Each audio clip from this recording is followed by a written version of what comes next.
Assalamualaikum. Cerita sekarang kita ada dekat kampung Telaga Daim. Kampung Telaga Daim, sebelah kaki Kuala Lumpur. Kita betul-betul berhadapan dengan car wash dan sebuah kedai. Kita nak jual tanah ni berhadapan jalan utama kampung Telaga Daim.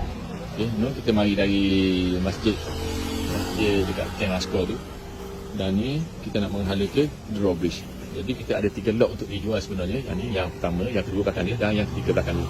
Ada 3 lot dan ketiga lot ni ada bangunan lah. Yang pertama ni ada car wash dengan unit kedai. Dan yang lot yang kedua, yang ketiga ada rumah. Nanti kita tengok untuk yang 2 lot lagi. Okey, jom. Okey, sekarang kita ada dekat area sebelah dalam je lah. Ni jalan utama ni. Kita dari depan tu. Dan ni sebelah dalam dia. Ni lot yang pertama yang ada kedai dengan car wash. Ni lot yang kedua ada rumah separuh kekal. Dan sebelah dia ni lot yang ketiga ada rumah separuh kekal juga. Jadi untuk 3 lot ni kita jual dengan keadaan yang seadanya lah. Okay, yang pertama ni ada kedai dengan car wash dan ni ada rumah separuh kekal. Dan yang ni pun ada rumah separuh kekal. Okay. Untuk lebih detail dan harga boleh tekan nombor link saya dekat bio untuk maklumat lebih lanjut.